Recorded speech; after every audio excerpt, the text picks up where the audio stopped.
Le vent de l'ouest ne les avait pas plutôt déposés au pied de la colline que les deux sœurs de Psyché se mirent à geindre. « Par les dieux, dit la cadette, tu as vu cette baraque ? Et les jardins ? Renchérit l'aînée. Le bowling, les dressings ? Paradès, quand je pense qu'on m'a forcé à épouser un vieux roi chauve avec une haleine à tuer un bœuf. Plains-toi, le mien est courbé en deux par l'âge et n'a aucune hygiène corporelle. Il me répugne. Ce n'est pas lui qui me couvrirait de bijoux et me donnerait des servantes invisibles. Et cette machine à pop-corn. Oh, la machine à pop-corn. Elles soupirèrent en chœur. Pour un peu, on aurait distingué l'aura verdâtre de la jalousie autour de leur tête. On ne peut pas laisser Psyché là-bas, reprit l'aîné. À l'évidence, ce palais est une illusion ou un enchantement. Quant à son mari, c'est probablement un monstre. C'est sûr, nous devons le percer à jour dans l'intérêt de notre sœur. Oui, dans son intérêt. Bon sens que je peux la détester. Et moi donc ? Comme elles étaient décidément de méchante humeur, une fois rentrées au palais de leurs parents, au lieu de leur dire la vérité, elles prétendirent avoir retrouvé le corps de Psyché. Il n'en restait pas grand-chose, précisa la cadette, mais assez pour l'identifier. C'était bien elle. Sans aucun doute, acquiesça l'aîné. On l'a enterrée. C'était dégoûtant. Le roi et la reine eurent le cœur brisé. 3 jours plus tard, ils étaient tous les deux morts. Leurs filles les pleurèrent, mais pas trop. À présent, elles allaient pouvoir se partager leur royaume. Ils n'avaient récolté que ce qu'ils méritaient pour avoir laissé cette morveuse de Psyché attirer toutes les attentions et faire un meilleur mariage.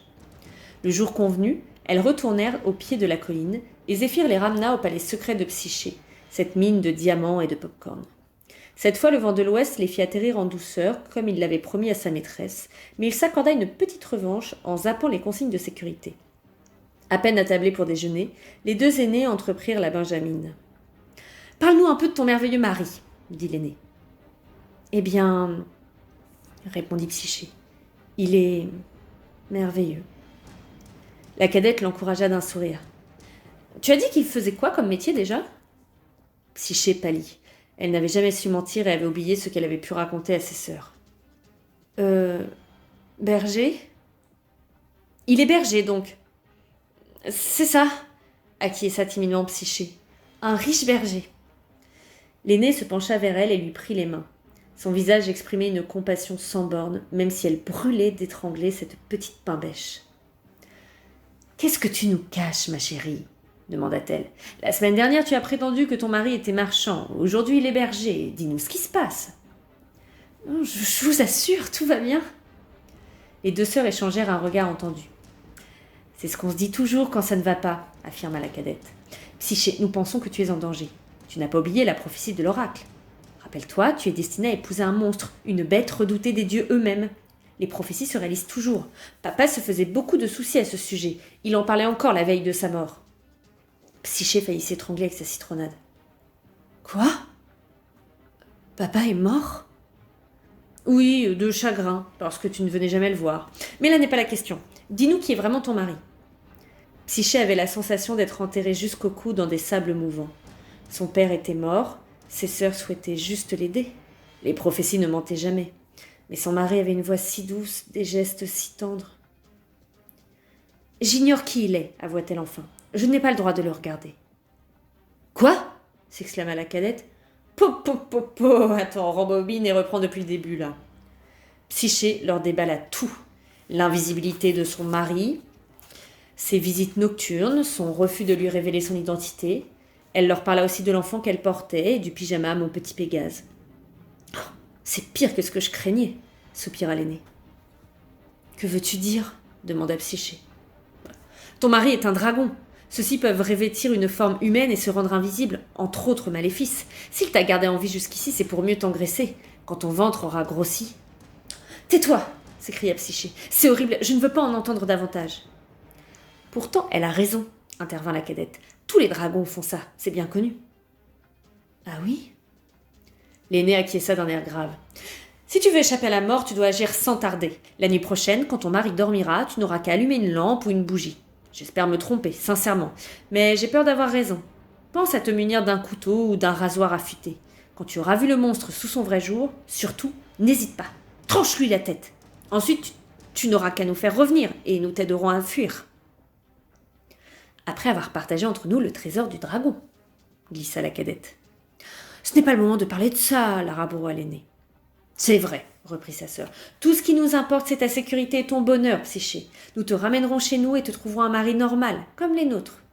Parfaitement, approuva l'aînée. Mais encore plus vieux et répugnant, ajouta-t-elle en pensée. Je ne crois pas que je pourrais, balbutia Psyché. Repense à ce que nous t'avons dit, insista l'aînée, et pour l'amour des dieux, sois prudente.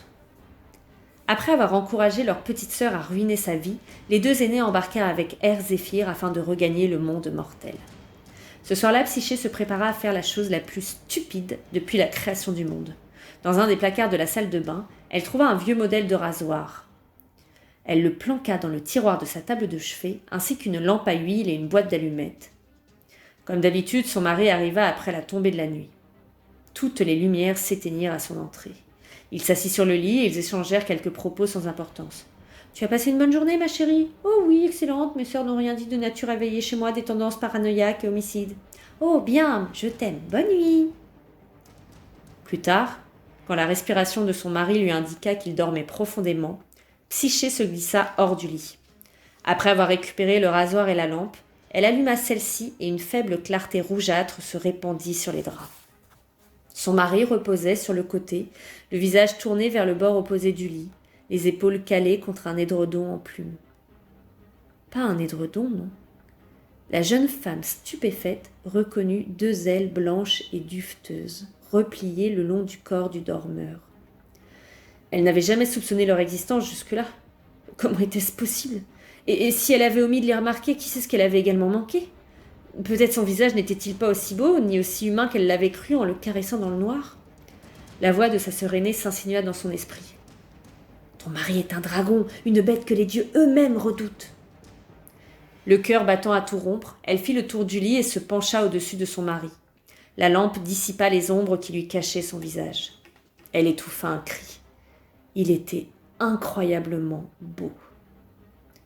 Tellement beau en fait qu'elle sentit son bras faiblir. La lampe se mit à trembler dans sa main et soudain, le rasoir lui parut peser une tonne. Pourquoi son mari s'inquiétait-il tant d'être vu ? Il n'avait pourtant rien à cacher. C'est alors qu'elle aperçut, accroché au-dessus de la table de chevet, un arc et un carquois remplis de flèches. Les ailes, l'arc, son visage d'une beauté surnaturelle, la vérité lui apparut dans un éclair. « Eros !» murmura-t-elle. « C'est lui, mon mari. » Un conseil, si vous ne voulez pas attirer l'attention d'un dieu, évitez de prononcer son nom alors que vous vous penchez au-dessus de lui avec une lampe et un rasoir. Eros avait dû sentir sa présence car il marmonna dans son sommeil et se retourna. Psyché sursauta. Une goutte d'huile brûlante s'écoula de sa lampe sur l'épaule nue du dieu. Eros se dressa tel un ressort et ouvrit les yeux. Mari et femme se regardèrent, tous deux figés dans la clarté rougeâtre de la lampe. En une seconde, l'expression d'Eros passa de la surprise au regret et à l'amertume. Saisissant son arc et son carquois, il déplia ses ailes et écarta Psyché. « Non !» Laissant tomber la lampe et le rasoir, la jeune femme se jeta en avant et attrapa la cheville gauche du dieu comme il prenait son envol. « Pardon, ne t'en vas pas !» Eros traversa la fenêtre, traînant Psyché derrière lui. Alors qu'il survolait le jardin, elle lâcha prise. Eros hésita. Il se posa sur la cime d'un cyprès afin de s'assurer que Psyché était indemne. Prostrée sur le sol, la pauvre fille sanglotait en criant son nom, mais le cœur d'Eros s'était durci. La douleur de son épaule éclipsait tout le reste. « Je t'avais prévenu !» lui lança-t-il depuis le cyprès. « Par les dieux, je te l'avais dit !»« Eros, je t'en supplie, je suis désolée !»« Désolée ? À cause de toi, j'ai pris des risques insensés, j'ai enfreint les ordres de ma mère. Elle voulait que tu t'éprennes de l'être le plus abject que je pourrais trouver. Mais c'est moi qui suis tombé amoureux de toi. J'ai créé cette vallée, le palais, les serviteurs, tout afin de te cacher au regard d'Aphrodite. Nous aurions pu y vivre en paix, mais en posant les yeux sur moi, en prononçant mon nom, tu as rompu le charme. Vois un peu ce que tu as fait. » Derrière eux, le palais tombait en poussière. Les jardins se flétrissaient. Bientôt, il ne resta plus qu'une plaine nue, grise et désolée dans le clair de lune. « Tu as eu tort d'écouter tes sœurs, » reprit Eros. « Tout ce qu'elles désiraient, c'était briser ton bonheur. Je t'avais averti, mais tu as préféré les croire elles. Ma mère ne va pas tarder à découvrir la vérité. Ni toi, ni moi, nous n'échapperons à sa colère. Fuis, tant qu'il en est encore temps. Elle n'aura de cesse de te traquer. Tu l'as déshonorée. Tu m'as déshonorée, moi. Mais je t'aime, gémit Psyché. Nous pouvons encore sauver notre mariage. Il suffirait. Et Rose déploya ses ailes et s'envola dans la nuit, laissant Psyché seule, enceinte, et le cœur brisé. C'était le 10e épisode de Percy Jackson et les héros grecs, avec cette histoire d'amour qui commence à mal tourner. Et peut-être que la question que je pourrais vous poser aujourd'hui, c'est un petit peu que vous me donniez votre avis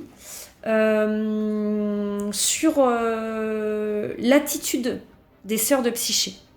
Qu'est-ce que vous pensez de la façon dont les sœurs de Psyché la traitent et puis peut-être aussi une question un petit peu qui va un petit peu plus loin. Est-ce que vous pensez que l'on est obligé de s'apprécier entre frères et sœurs? Parce que là, clairement, les sœurs de Psyché ne l'aiment pas. Est-ce que vous pensez qu'entre frères et sœurs, entre frères, on est obligé de s'apprécier? Est-ce que ce serait pas mieux d'être enfant unique? Voilà, donc je vous demande un peu votre avis sur l'attitude des sœurs de Psyché par rapport à Psyché. Et puis de manière générale, qu'est-ce que vous pensez des fratries et de l'amour au sein des fratries? Voilà, est-ce que c'est normal de s'aimer entre frères et sœurs? Est-ce qu'on a le droit de ne pas s'apprécier? Est-ce que ce serait mieux d'être enfant unique? Voilà, il n'y a pas de bonne réponse. Je vous demande juste un peu votre avis sur la question. Je vous laisse m'envoyer vos réponses via la messagerie Arsène de l'ANT et je vous dis à demain pour un prochain épisode.